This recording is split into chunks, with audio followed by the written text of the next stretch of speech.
Este programa es público, ajeno a cualquier partido político.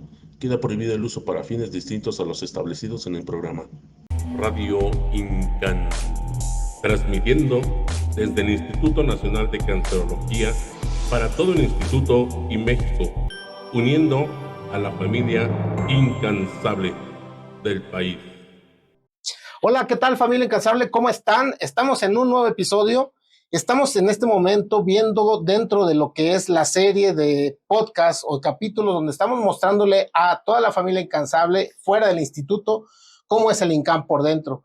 Y dentro de esto, pues obviamente estamos hablando del INCAN y hablemos bien. En este momento estamos con el doctor Rodrigo Castillo Llanos, buen amigo de nosotros, jefe del Banco de Sangre, y en esta ocasión pues les tocó hablar de sangre otra vez, pero de una manera diferente. Vamos a hablar de las donaciones de sangre, de las transfusiones, y pues vamos a conocer un poquito de boca del doctor cómo es el Banco de Sangre del Instituto Nacional de Cancerología. Dicho sea de paso, uno de los bancos de sangre institucionales más grandes del país.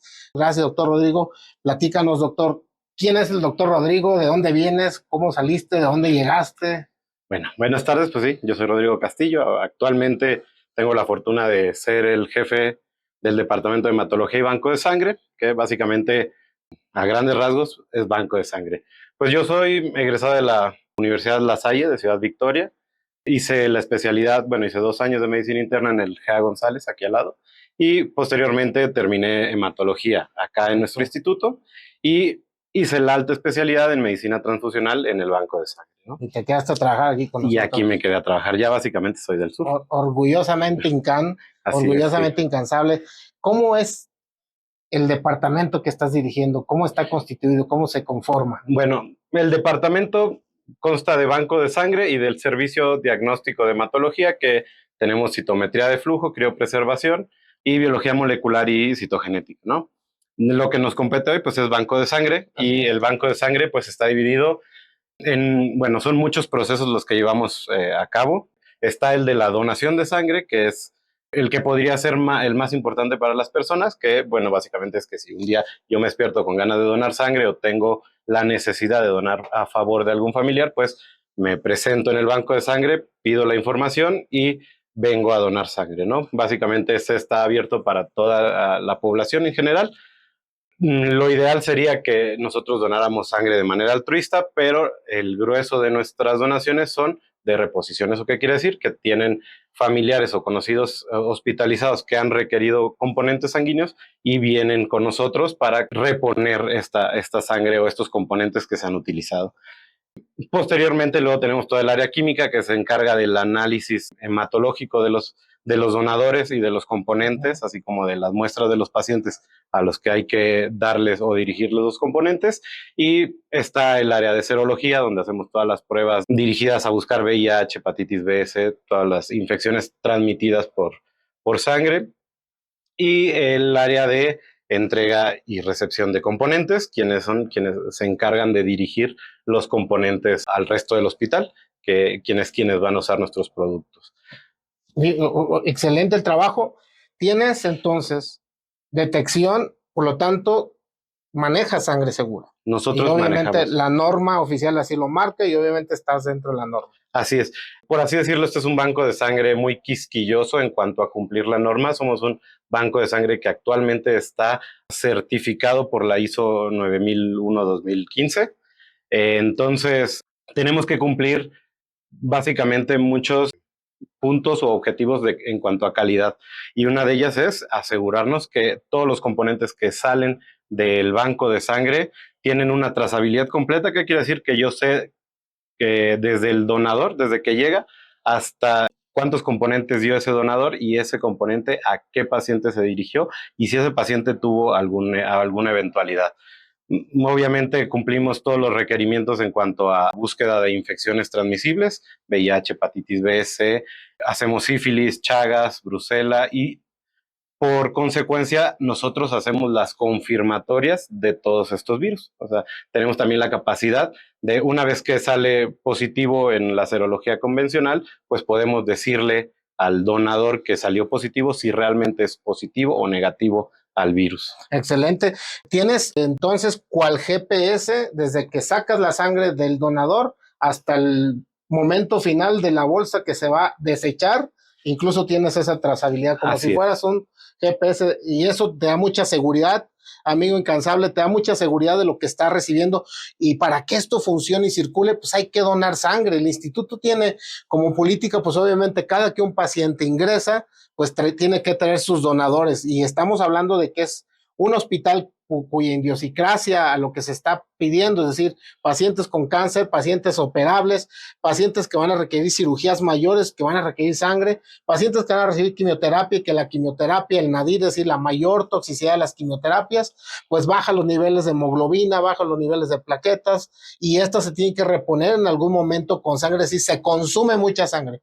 Tienes que tener la seguridad que la sangre que recibes es súper segura y está bien trazada y está por un departamento que dirige el doctor Rodrigo, bien certificado, pero para ello hay que tener sangre y se ocupa sangre. Y si bien mencionó la parte administrativa, la parte altruista, ¿qué programas manejas para que tengamos sangre? Además del programa de ingreso, ¿cuándo son tus campañas? ¿Cómo son tus campañas para favorecer o para alentar el altruismo en la donación? Actualmente fue como decisión propia del Banco de Sangre no tener un día en el que salgamos de las instalaciones para hacer una campaña de donación y recabar sangre en ese momento.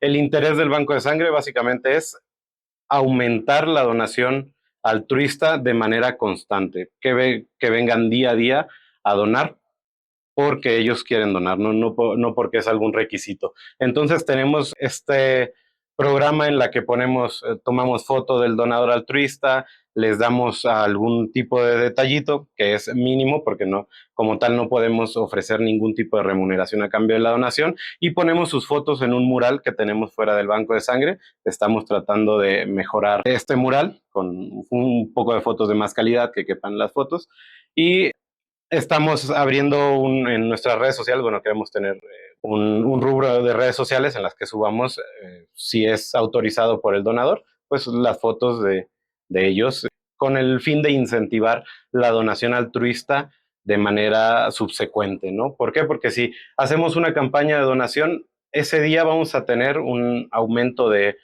50, 100 componentes, y esos componentes van a caducar 42 días después, ¿no? Todos el mismo día, si es que no los usamos. Entonces, a mí me funciona más ir aumentando la donación altruista de manera diaria, por semana, constante, y así mantener componentes útiles en un plazo del tiempo pues más estable. Tienes razón, Rodrigo, fíjate que no me explicaba yo, porque cada que pasamos, siempre pasamos por tu área y siempre parece que tienes mucha campaña, es muy activo, entonces no me había caído el 20 que cada ratito estás promocionando, y yo pues entre lo que uno va a distraer, dice, pues es el día de la campaña de donador, pero sí, es diario y es notorio, y obviamente cuenta con todo nuestro apoyo, y también ustedes, familia incansable, hay que llegar, este video específicamente hay que hacer que llegue a mucho más gente, porque si bien los únicos interesados son los que están hospitalizados aquí, sus familiares, pero necesitamos que vengan, que donen más sangre, que estén aquí con nosotros en este tipo de campaña continua. Si tienes ganas de ayudar, si tienes ganas de donar algo de ti, ayuda, porque no sabemos cuándo lo vamos a ocupar nosotros, y obviamente es importantísimo que estén ustedes atentos, y por favor publiquen estos videos en YouTube, en Spotify, en Instagram, haciendo la campaña más grande en todo el país, para que ya sea en este banco, ya sea en el banco de nutrición o en cualquier otro lado, pero hay que llevar sangre donde se necesita, y obviamente pues por razones obvias pues estamos favoreciendo que en el instituto vengan y donen, porque se pueden beneficiar, uno, haciendo la parte espiritual y en la parte de que ya cumplimos ayudando siempre a un ser humano, a un hermano, pero también la parte se pueden beneficiar porque también pueden hacerse un chequeo, y ese chequeo es importante porque al transfundir sangre segura, pues estamos haciendo muchas pruebas. ¿Qué tipo de detecciones has hecho y cómo es tu porcentaje del tipo de donadores que haces? ¿Qué detecciones has hecho y cómo ha sido el porcentaje de ellos? Actualmente tenemos nuestro porcentaje de detección por serología o de reactividad por serología, rondará abajo del 1% para todos los marcadores. Ahora tenemos marcadores que nos han llamado más la atención de un tiempo de 2, 3 años para acá, que han ido incrementando y que no se debe a los errores de la prueba. ¿Eso qué quiere decir? Que la serología hace reacción cruzada con algo en nuestro sistema y da positivo, ¿no? Así Que es. hemos visto verdaderos positivos, y eso es en cuanto a los marcadores de sífilis. Sí se ha reportado o se reporta continuamente a las áreas epidemiológicas encargadas para, pues, que haya constancia de este aumento en ese tipo de infecciones y se puedan llevar las campañas necesarias, ¿no? Pero sífilis es uno de los marcadores que ha ido incrementándose. Yo creo que estará en el último análisis que hicimos en el punto 60% de todos los marcadores de reactividad, y eso es un porcentaje bastante alto. Ahora, nosotros tenemos la capacidad aquí en Banco de Sangre, y no es un marcador que tengamos o que sea propio de todos los bancos de sangre, pues nosotros tenemos aquí la capacidad de hacer una prueba que se llama NAT, o que busca las moléculas del ADN de los virus, y entonces nosotros corroboramos con serología convencional y buscamos NAT. ¿Esto para qué? Para hacer más precisa nuestra detección. Lo que hace el NAT es que reduce los tiempos de ventana. Si para serología, si nosotros nos hacemos un tatuaje, no podemos donar en un año con pura serología. Agregando NAT podemos reducir los tiempos a 4 meses. Entonces yo me hago un tatuaje y en 4 meses ya puedo donar. Pues resuelto. Ya no es un tabú eso de los tatuajes. Puedes tener un tatuaje y ser donador. Exacto. Porque casi siempre hay el pretexto, es que tengo tatuajes. Pero ya tienes este tipo de pruebas y puedes identificar quién puede ser donador y quién no. Sobre todo ahorita tan de moda, ¿no? Estamos promoviendo que se pongan tatuajes, pero están muy de moda. Casi todos los chicos menores de 30 años andan tatuados. También he visto algunos chavorrucos que ya traemos algún tatuaje, pero es algo que puede ser importante esta información. Quisiera preguntarte, ¿cómo podemos explicarle a la familia incansable no médica y a algunos médicos generales que sí nos escuchan cómo está la distribución, qué componentes manejas, cómo los pueden identificar y cómo está eso de los grupos sanguíneos, quién es sangre universal, quién es donador universal? Muchas cosas que quisiera nos resuelvas brevemente, o no, más bien más clara, para que la gente nos pueda entender cuando hablamos de tipos de donadores y los componentes que manejamos. Ok. Básicamente tenemos dos maneras de extracción de componentes, por así decirlo. Por algo que se llama fraccionamiento, que es que nosotros llegamos al banco de sangre y donamos un volumen entre 400, 350 de sangre total. A esto se le llama la que obtenemos directo de la vena en una bolsita, eso es sangre total. Eso pasa a un sistema de fraccionamiento, y de esa sangre total nosotros vamos a dividir en una bolsa que es de concentrado eritrocitario o glóbulos rojos, de otra bolsa de plasma, y eso se va a convertir en plasma fresco congelado, y del plasma podemos obtener todos los factores de la coagulación y eso convertirlo en crioprecipitados. Eso se congela en un ultracongelador y luego lo decantamos. Ahora tenemos otro método de extracción que es a base de un separador de aféresis. Eso lo que hace básicamente es que llega el donador, se conecta al equipo, el equipo saca fracción de su sangre, tomamos lo que necesitemos por este método y le regresamos el resto, lo que no se obtuvo o lo que no queremos guardar. En este banco de sangre, por fraccionamiento, obtenemos concentrados eritrocitarios, plasma y crioprecipitados, y por aféresis obtenemos solo plaquetas. Todos los componentes de plaquetas que nosotros obtenemos son mediante aféresis, y cuando tenemos un buen donador con una cuenta de plaquetas elevada, 300,000 plaquetas, podemos sacar componentes de plaquetas para 2 pacientes de un solo donador, a diferencia de que si obtuviéramos este componente mediante fraccionamiento de un solo donador, sacaríamos solo una bolsita y tendríamos que juntar alrededor de 5 a 6 bolsitas para juntar la cantidad de una aféresis. Entonces, pues eso es la ventaja que nosotros tenemos por el método de aféresis. Ahora, es importante mencionar que nosotros hacemos procesos en los que nuestra sangre está, por ejemplo, leucodepletada. ¿Esto qué quiere decir? Que le quitamos la mayor cantidad de glóbulos blancos y esto evita las reacciones en los pacientes que reciben la sangre. Y tenemos otros puntos que podemos quitarle volumen para evitar también reacciones o para evitar la sobrecarga de volumen en los pacientes. Y bueno, podemos irradiar la sangre, también tenemos esa posibilidad para los pacientes que están en trasplante de células progenitoras. Y ahora en cuanto a los grupos sanguíneos, que es un tema ahí medio revuelto, pero bueno, sabemos que la mayoría de nosotros pertenecemos a algún grupo A, B, O o AB. ¿Y esto qué quiere decir? Pues son moléculas que se pegan en nuestros glóbulos rojos.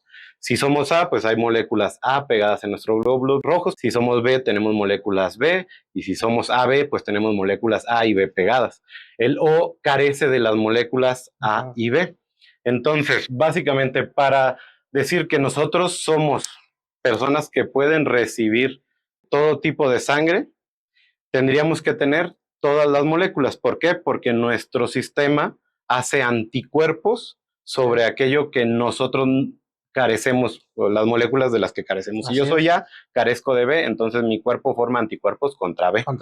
Entonces, pues, ¿quién puede recibir cualquier tipo de sangre clasificado por el sistema ABO? Pues sería el paciente que es AB. ¿Por qué? Porque tiene todos los antígenos, o todas las moléculas, tiene A y B, y entonces no va a tener ningún anticuerpo contra la sangre, las células rojas que se le pongan. Ese es receptor universal.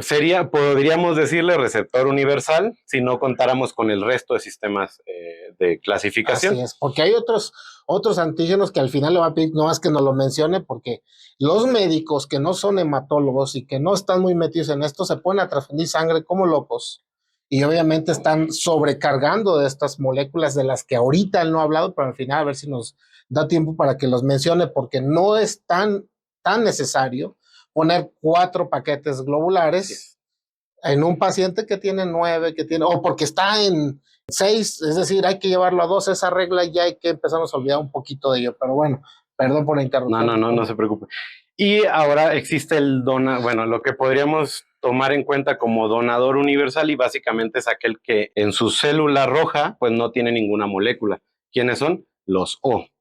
Todos los O que carecen de moléculas A y B pues van a poder donar sus glóbulos rojos a cualquier persona.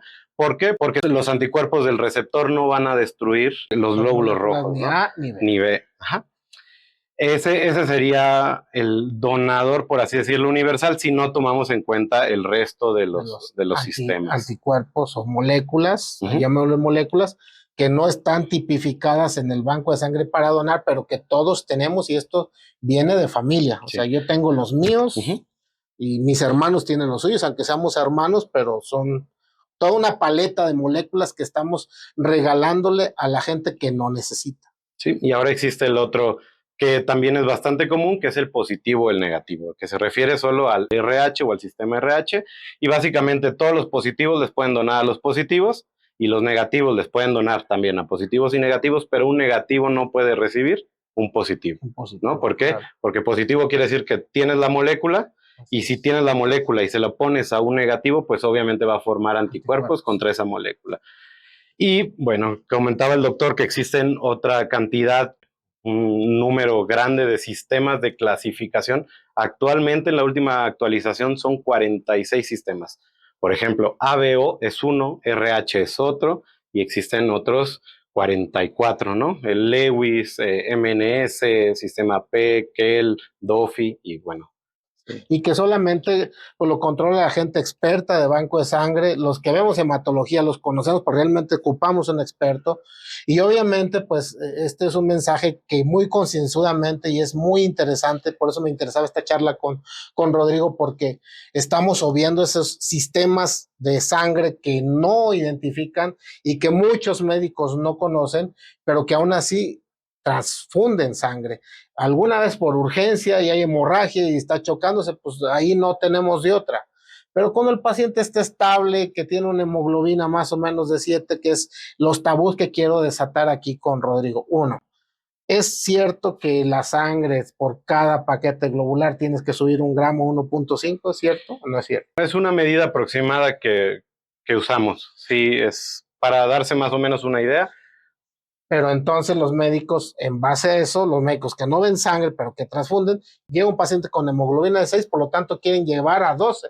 Entonces transfunden 5 paquetes globulares. ¿Es correcto o no es correcto? Eso no sería correcto. Tenemos que contextualizar bien a nuestro paciente. Por ejemplo, los pacientes de nuestro instituto, la mayoría secundario a la quimioterapia o a los tratamientos que utilizamos, pues vienen cargándose hemoglobinas de tiempo atrás 8, 7, 9, y es su variación, ¿no? Entonces, si un día llega este paciente con 6 de hemoglobina, pues con un solo paquete que lo va a llevar a 7.5 o 8 tal vez, en el mejor de los casos, pues es suficiente. No es un paciente que va a estar acostado, hospitalizado, y si no tiene datos clínicos de un síndrome anémico, pues no sería necesario sobrecargarlo de concentrados eritrocitarios. Aparte que lo sobrecargas, le estás regalando 4 bolsas de otros antígenos de sistema que no conoces, pero que sí generan anticuerpos y reacciones específicas que al ratito, después de mucho tiempo, tú vas a quererle poner un paquete globular y casualmente ya no va a subir la hemoglobina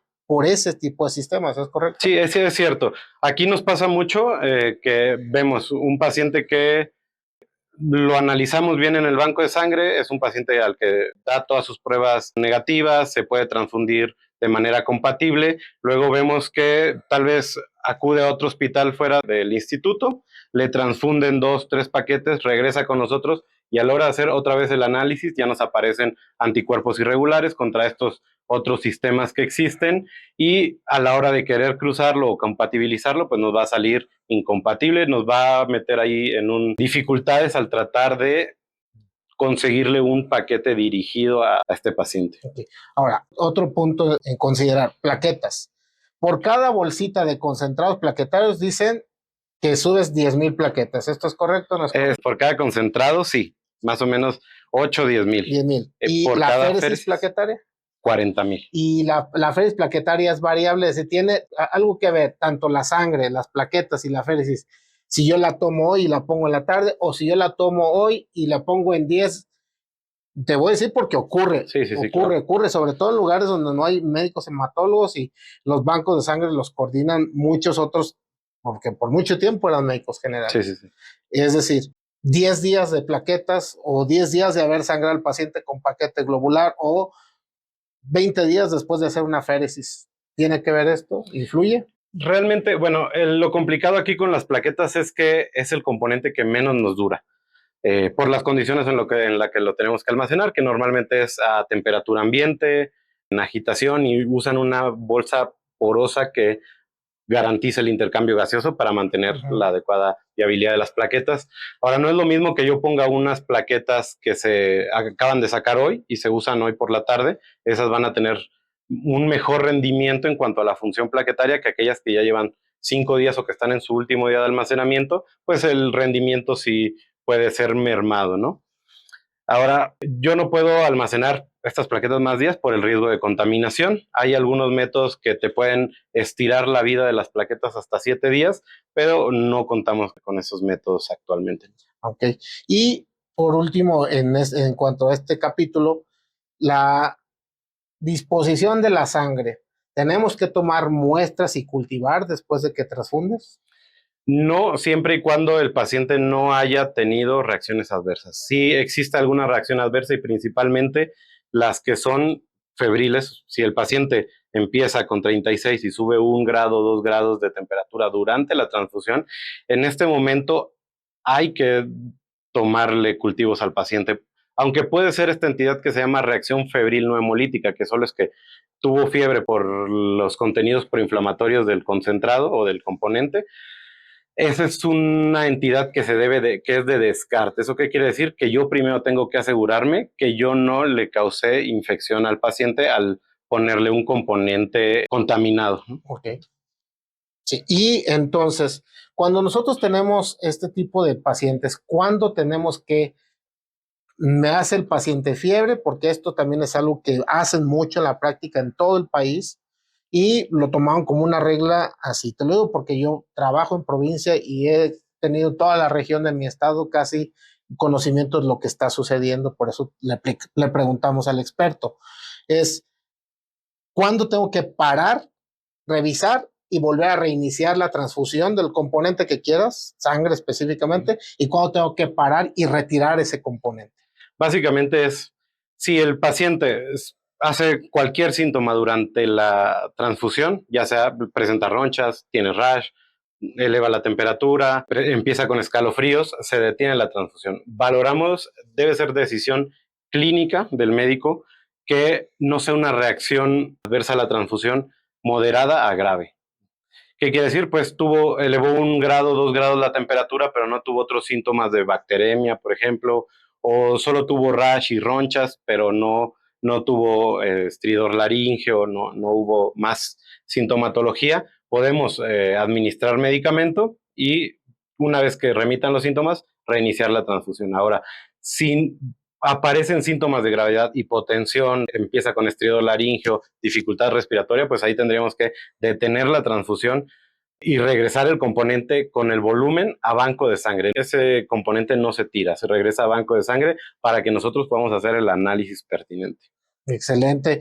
Yo creo que esto es importante y ahora nada más por último si quisiera me resolvieras este punto. En conclusión, hablaste de sangre segura, de todas las pruebas que se tiene que hacer un laboratorio certificado como lo estamos aquí en el instituto, y la trazabilidad que tú tienes, ¿sí? Tienes tu GPS para cada bolsa de sangre, sabes en este momento dónde está cada componente, cuándo se sacó, dónde se está usando y cuál es el destino final de la bolsa con el residuo. Esto es algo muy complejo de hacer. En un instituto es fácil, pero por ejemplo, en provincia, y esto lo hago porque desafortunadamente vemos pocos hematólogos y gente experta en banco de sangre también hay. Si habemos pocos hematólogos al país, gente experta en banco de sangre es escasa casi siempre. Y pues obviamente tiene que tomar la batuta y la responsabilidad el ortopedista que opera, el cirujano que opera, el médico internista, porque estos dos toman como que el médico internista conoce más de sangre, por lo tanto casi la responsabilidad la ponen en el internista o el intensivista o el urgenciólogo, y pues por programa, porque hicimos medicina interna, sabemos que de banco de sangre tenemos muy poco, por lo tanto no somos expertos en ello como internistas, y obviamente son los que toman la responsabilidad. Y hablando, por ejemplo, de lugares como en provincia, no en los estados, a lo mejor sí ocurre, pero en ciudades de mediano calibre, no capitales de los estados, no tenemos un muy buen sistema de monitoreo o trazabilidad de la sangre. Y muchas veces ni siquiera sabemos de dónde viene la sangre. Entonces, pues es sangre, es roja, y aquí dice que es el nombre, está la fecha y que se hicieron las pruebas rápidas, entonces es la que ponemos la sangre.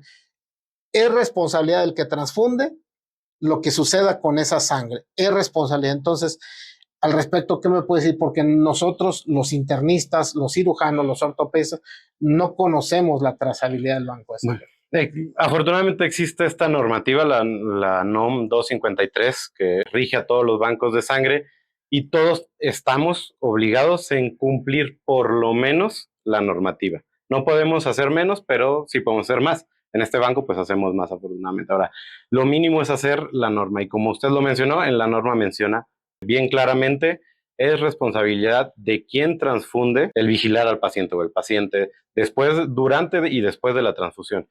Entonces, yo como un médico, imaginemos que no soy de banco de sangre, pero es mi responsabilidad todo lo que le pasa al paciente con una indicación de transfusión que yo escribí y a la cual le puse mi cédula profesional. Si bien también es parte de responsabilidad del banco de sangre asegurarse que es sangre segura, que tiene la mínima probabilidad de contagiar algún tipo de virus o de causar alguna reacción adversa, al final del día la responsabilidad recae en el médico que está indicando la transfusión. Entonces, si yo soy consciente que tal vez no tengo todas las herramientas o el banco de sangre no tiene todas las herramientas para poderme garantizar la máxima seguridad en los componentes que estoy usando, pues en lugar de transfundir 3, 4 componentes, pues le pongo uno y vigilo a mi paciente posterior. Subió la hemoglobina, se le quitaron los síntomas, subieron las plaquetas, dejó de sangrar, entonces ya le paro a la transfusión. ¿Por qué? Porque yo voy a ser responsable de todo lo que le pase a mi paciente después de que yo ponga esa indicación de transfusión. Muchas gracias, Rodrigo. Muchas gracias por esta información. Son pequeños tips, pero creo que son importantes. Familia incansable, compañeros médicos incansables fuera del instituto. No hay que sobrecargar de sangre, tiene complicaciones. Hay que saber la sangre que ponemos. Hay que saber de dónde viene. No es responsabilidad del químico que nos la lleva a saber qué vas a transfundir. Sí es su responsabilidad la calidad y de dónde viene. Y esa trazabilidad, el médico que la transfunde debe saberlo. Pero una vez que se entrega esa bolsa, no es responsabilidad de la enfermera, no es responsabilidad del químico, es responsabilidad de quien la pidió. No es una indicación de poner sangre e irse y es responsabilidad del interno y que la cuide el interno, tampoco. La sangre tiene que tener, el hemocomponente tiene que tener una trazabilidad, un seguimiento y responsabilidad legal del que la está indicando y el que dejó la indicación y no el interno, no el pasante mucho menos el químico. El químico no tiene por qué llegar y por escribir la indicación, como sucede muchas veces, y eso es algo que tienen que tomar en cuenta porque es responsabilidad de quien la solicitó, y como la solicitud no la llevan muchas veces los adscritos de manera particular, pues piensan que no es un trabajo de ellos, pero sí es el que da la indicación, incluso verbal, porque el interno no es un médico que tenga licencia para ejercer todavía, y mucho menos el pasante. Entonces es responsabilidad del especialista que la está solicitando, y obviamente cuando elabore la solicitud tiene que poner específicamente quién es lo que la está haciendo cuando le piden al interno o al pasante. Pero bueno, y esos son tips que queremos, y obviamente estamos poniendo la información aquí de los requisitos para un donador, cuál es la sangre segura que tienen que poner, está apareciendo aquí en la pantalla, y es importante que ustedes conozcan todo esto. ¿Dónde te pueden localizar para pedirte más información? Por ejemplo, ya nos pasó con Opus. Opus, entre que sacamos esto, ya están pidiendo 2, 3 gobiernos de los estados y algunos municipios que vayan, hagan las charlas. ¿Dónde te pueden localizar? ¿Dónde pueden ver esta información que nos acabas de dar más amplia? Pues bueno, yo estoy aquí en el Banco de Sangre de lunes a viernes. Pues mi horario es de 8 hasta que termino realmente todas mis labores, y pueden venir cuando quieran, ¿no? También me pueden encontrar o mandar un correo. Mi correo es rodrigocll92@gmail.com, y ahí yo me pondré en contacto con ustedes para mandar la información que necesiten, o si requieren algún tipo de apoyo, ahí me pueden encontrar. Ahora estamos por ahí, es un proyecto abrir redes sociales propias del Banco de Sangre, pero eso todavía está pendiente, ya se las haré llegar. Realmente, escuchen los tips. Tenemos algunos tips o cápsulas donde estamos hablando de los requisitos del donador y cuál es la sangre segura y cómo tiene que ser. Escúchenlos en la estación de radio Incansable Estéreo. Bajen la aplicación, por favor. Está para Android y iOS. Y también, pues obviamente está este video a la hora que quieran, donde quieran, por Spotify, YouTube, Facebook, TikTok e Instagram. Pero bueno, es importante esta información y la podemos seguir ampliando. No quiero dejar pasar esto también para dejar el mensaje de que hay que donar cada que se pueda, y obviamente pues a la labor que tú diriges para ti, tu equipo, a todos los médicos les hacemos llegar esta tuya que nos hace un paciente, Rodrigo, que es un paciente recuperado de cáncer de mama, y es que nos las esculpes, un incansable pequeño, obviamente sírvase para que, muy bonito, que tomes tu papel como parte de la familia incansable. Eres un incansable y tu trabajo y de ti, de tu equipo, es incansable y obviamente digno de presumir en el Instituto Nacional de Cancerología. Muchas gracias, Rodrigo. Muchas gracias, doctor. Con nosotros. Ya lo saben, yo soy el doctor Ramiro Espinosa. Nos vemos en el próximo episodio. Estamos transmitiendo aquí desde el Instituto Nacional de Cancerología para todo el instituto en México, uniendo a la familia incansable del país. Muchas gracias. Hablemos del INCAN. Esto fue Radio INCAN. No te pierdas el próximo episodio. Y recuerda seguirnos en nuestras redes sociales, Facebook, YouTube, Spotify, TikTok e Instagram.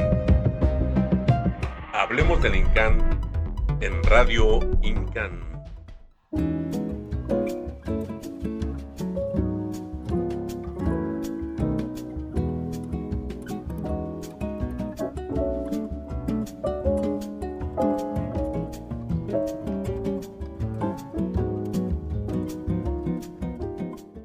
Instituto Nacional de Cancerología.